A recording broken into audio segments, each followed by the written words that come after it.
Oui, bonjour à toutes et à tous. Bon, écoutez, j'ai eu pas mal de questions, hein. On m'a posé pas mal de questions sur ces vidéos. C'est des questions auxquelles je ne peux, malheureusement, c'est très difficile pour moi de répondre, voilà, sans révéler certaines informations, montrer certains documents qui pourraient mettre vraiment en danger la vie de certains collègues qui travaillent avec moi, notamment, je vais l'appeler Brian Smith ou Hakim Anouf, voilà.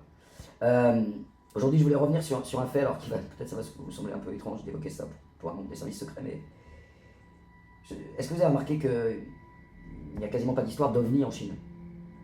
Très peu en tout cas. Et pourtant les Chinois s'intéressent énormément au phénomène des OVNI, notamment grâce à un homme qui s'appelle Sun Shili, qui est un officiel du ministère des Affaires étrangères chinois, qui est le premier qui a commencé à parler des OVNI dans les médias. Il a été arrêté, il a été emprisonné un certain temps par les autorités chinoises.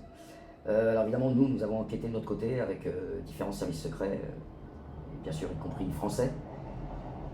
Et là, ce que nous avons découvert, alors peut sembler totalement fantaisiste, et je comprendrai que moi-même d'ailleurs j'ai toujours un peu de mal à y croire, d'après certains contacts chinois que nous avions eus, notamment dans l'entourage de M. Sun Chili, euh, les Chinois se considéraient ou pensent qu'ils sont le résultat d'un accouplement entre un extraterrestre et un être humain. Voilà.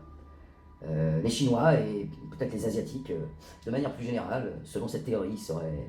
Alors cette théorie qui s'appuie sur des faits que je pourrais éventuellement vous communiquer, peut-être par messagerie privée, voilà, sur des documents un peu exclusifs, qui indiquerait qu'en effet les Chinois seraient le résultat d'un croisement, oui, enfin, d'un croisement, d'un accouplement entre un extraterrestre et, et un être humain. Voilà. Alors je sais que cette information peut sembler un peu fantaisie, j'ai l'habitude de donner des informations disons, qui pourraient sembler plus crédibles.